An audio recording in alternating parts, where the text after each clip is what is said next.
Hello, welcome back again. I'd like to discuss misplaced and confusing modifiers and modifier problems. If you understand this video, you will see that it will help you to improve the variety of your sentences and the structure of your sentences, helping you to write more effectively and more sound writing. So follow along with me, please, and I'm going to go over what a modifier problem is, how to avoid them, and how to correct them. So there are two types of modifiers: misplaced modifiers and confusing modifiers, two types of modifier problems. And let's discuss what they are. Now, as you write your sentences, you have to make sure that your modifiers say what you mean. So what is a modifier? A modifier is a word or a phrase that adds information about another word in a sentence. It gives more detail or more description of what you're trying to say. It describes or explains another word, and in doing this, it makes its meaning much more clear. Modifiers function as adjectives, and they can also function as adverbs. One point that you must remember before I give you examples of modifiers is that a modifier must be placed close to the word, the phrase, or the clause that it's modifying in order to make its meaning clear to the reader. Now, let's look at some examples because this will really help you to understand what a modifier is and how the placement of the modifier in a sentence is crucial. Now, take a look at this word only, which is a modifier. And you will see how amazing it is that depending on where you put this simple word only in a sentence can change the whole meaning of the sentence based on its placement. So looking at the first example, only Betsy called my sister yesterday. By starting with the word only Betsy called my sister yesterday, it's almost implying that she was the only one that called your sister. It was only Betsy who called. In the second example, Betsy only called my sister yesterday. Putting only over there implies that that the only person that Betsy called was your sister. She made no other phone calls. She only called your sister. In the next example, Betsy called only my sister yesterday. She didn't make any other phone calls. The only one she called was your sister. Or Betsy called my only sister yesterday. In this one here, the second last one, you're implying in that sentence that you only have one sister, and she called the only sister that you have, the one and only sister. And Betsy called my sister only yesterday, implying she waited that long before she called your sister. She waited for a long, long time, and it was only yesterday that she chose to call her. So you see how one simple word, one small modifier like only, can really throw off the entire meaning of your sentence, so you really need to place the modifiers appropriately. Now, if modifiers are not used properly, they can confuse the reader and change the sense of what you're trying to say. And so I'm going to discuss in this video two kinds of modifier problems. The first one's called misplaced modifiers, and the next one's called dangling modifiers. So looking at the first one, which is called misplaced modifiers. Let's see what a misplaced modifier is. Now, a modifier that has been written in an ambiguous, in an incorrect, or an awkward position is known as a misplaced modifier. It's put somewhere in the sentence that's not clear. It's throwing off the meaning of what you're trying to say. So you have to be certain that the modifier is in the right place in your sentence. And how do you do that is ask yourself, what does this word apply to, or what am I referring to? What do I want to say? What do I want this word to refer to? And then you put the modifier beside that word or group of words. A singular word in the wrong place, just even one word like that word only, is called a misplaced modifier. And it often happens when a modifier is not positioned close enough in the sentence to the word you want it to refer to. So you want to put that modifier, like a word like only, as close to the word that it's referring to as possible. Otherwise, it's called a misplaced modifier. Now, here is a list of the frequently misplaced modifiers. And let's look at these and use a couple of them in some sentences. The most frequently misplaced modifiers are almost, even, exactly, hardly, just, merely, nearly, then we've got only again, scarcely, and simply. And keep in mind that these words should really be placed right before the word that they're modifying, as close to it and preferably right before the word that it's describing or modifying. Example, the first one. My boss told me the company needed an employee who could work a night shift badly. So we could look at the word badly. Or in this next example, my boss told me the company badly needed an employee who could work a night shift. The placement of this modifier, badly, gives it complete different meaning in sentence 1 than it does in sentence 2. In fact, it doesn't make sense in sentence 1, and I'll explain why. Does your company want to hire an employee to do poor work? Because by saying, my boss told me the company needed an employee who could work a night shift badly, is saying he wants you to do a bad job at night. It's going to be a very weakly performed night shift. But in the second example, my boss told me the company badly needed an employee who could work a night shift. I think you're trying to say that your company needs someone immediately. They badly need somebody, like right away they need somebody to take on that night shift. So clearly you mean the second one. So my boss told me it was the company that really badly needed somebody immediately. So you see the difference in where you place a simple small word, a modifier such as only. Let's look at this one. Sam nearly corrected all his answers on the test. This one's misplaced. Or Sam corrected nearly all his answers on the test. Well, you want nearly to refer to the answers because what you're saying is he corrected almost all the answers on the test. Nearly all of them were corrected. So this one, the second one, is using the modifier correctly.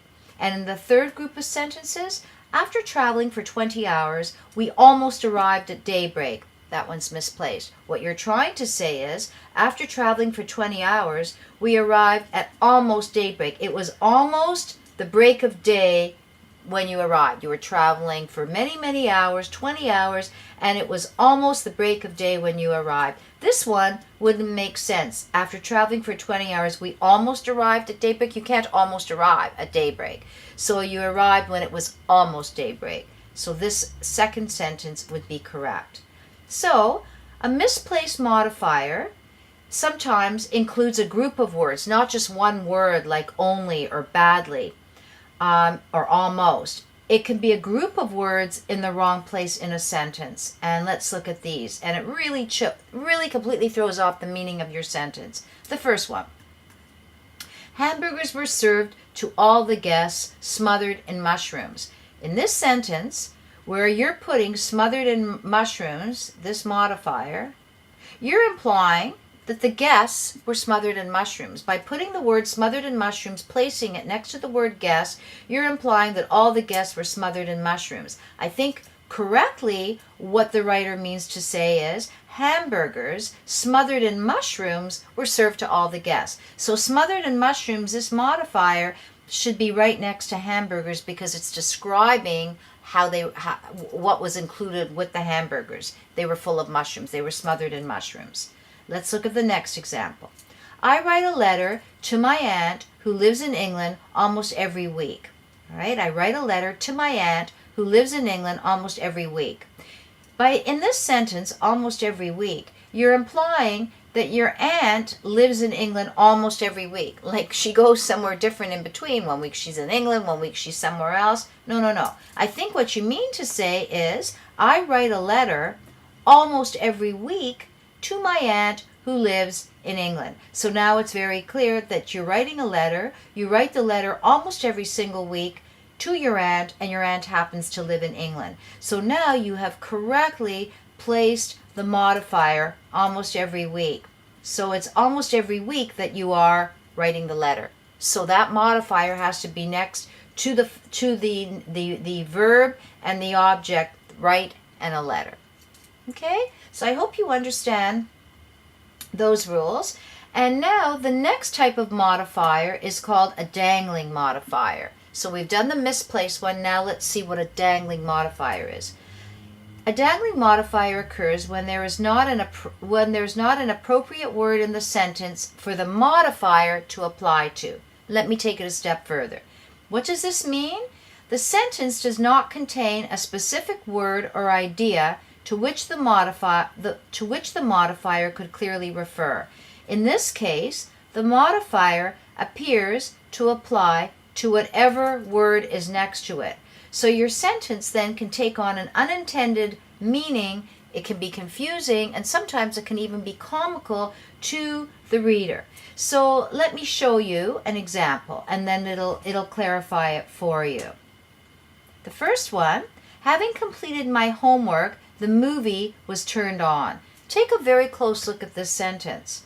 Having completed is called a participle, and it expresses an action. But the doer of the action is not the movie. Having completed the movie, having completed my homework, the movie was turned on. It almost sounds like the movie is doing your homework for you. Having completed my homework, the movie was turned on. You're implying that it was the movie that completed your homework. So, the movie is the subject of the main clause, but it's not doing the completing of your homework. So, the phrase, having completed my homework, is called a dangling modifier. You don't know who is completing your homework for you. You're implying that the movie did it. So how do you revise it? How do you correct a dangling modifier? Let's look. So here's the sentence again. Having arrived late for the staff meeting, an apology was required. So there is an error. There's a dangling modifier in that sentence. Having arrived late for the staff meeting, an apology was required.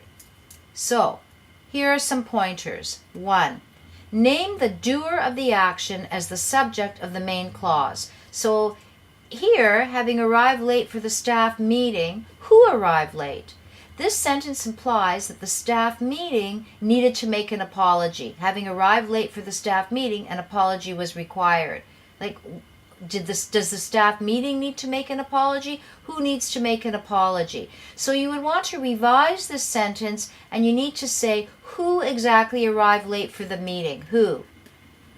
Okay? Having arrived late for the staff meeting, who arrived late? You don't know. So there's a dangling modifier.